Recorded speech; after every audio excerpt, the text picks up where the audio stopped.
ada surat dari Ditjen PDP. Kalau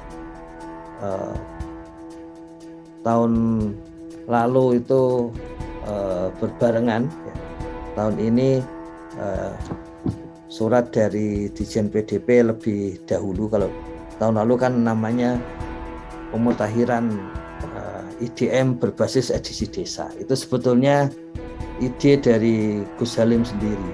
Kenapa istilah beliau kita menggunakan SDGs desa, tetapi warga sudah kenal dengan IDM, ya. Makanya namanya kemudian pemutakhiran IDM berbasis SDGs desa.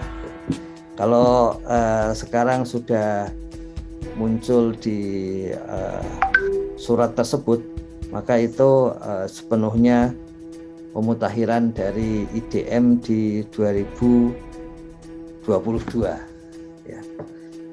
Jadi kita lihat pada dari gubernur sampai pendamping, ya.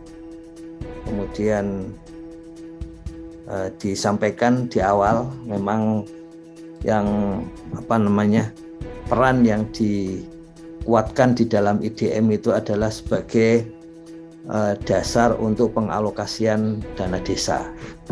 Bahkan untuk desa mandiri bisa mendapatkan pencairan dana desa untuk tahap 1 itu sampai 60%, bukan hanya 40%.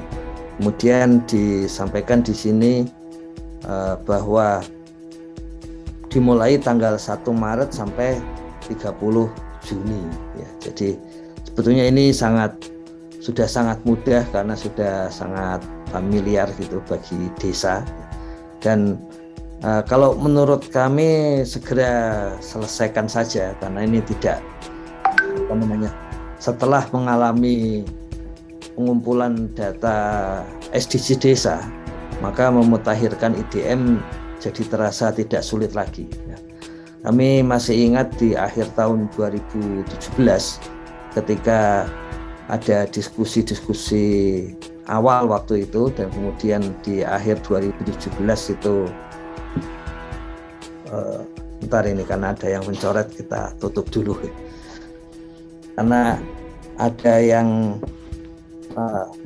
upaya untuk, ya, Kementerian Desa diminta untuk membuat status desa tiap tahun. Itu kemudian muncullah ide untuk membuat semacam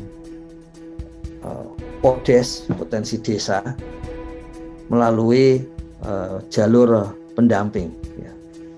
Di salah satu rapat di ruang di lantai 3 di Bappenas itu ada beberapa donor yang mereka tidak yakin. Seperti biasa, hal yang baru memang selalu ditanggapi skeptis dulu sebelum ada buktinya, kecuali yang memang berpikiran maju seperti biasa.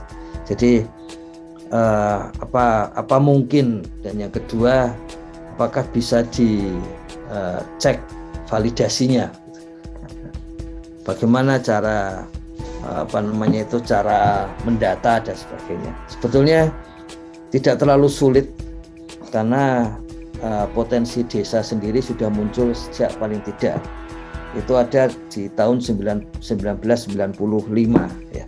Dan siapa sih para pendatanya? Para pendatanya tidak sepenuhnya dari PNS-nya, misalnya BPS begitu, tapi juga ada dari para warga desa sendiri yang menjadi pihak-pihak yang diminta untuk mengisinya. Jadi artinya kami cek berkali-kali, tetap ada warga desa yang berperan dalam pengisian potensi desa. Jadi makanya sebetulnya secara faktual kita yakin bahwa itu bisa dilakukan, bahkan oleh desa sendiri. Nah, kemudian di sini disebutkan peran penting dari tenaga pendamping profesional, karena memang realitasnya kalau menurut Pak Mustaqim di tahun 2019 saja ada 90% lebih itu pengisinya ya, itu adalah tenaga pendamping profesional ya. Jadi sebetulnya pengisinya boleh desa, bahkan yang mendapatkan username dan password untuk pengisian ini adalah desa. Tapi desa bisa menyampaikan bahwa pengisiannya oleh tenaga pendamping profesional. Dan sekarang kita bisa mengetahui secara keseluruhan berapa jumlah pendamping yang mengisikannya gitu, dan berapa yang warga desa atau desa yang mengisikannya. Itu memang di angka masih 90-an %.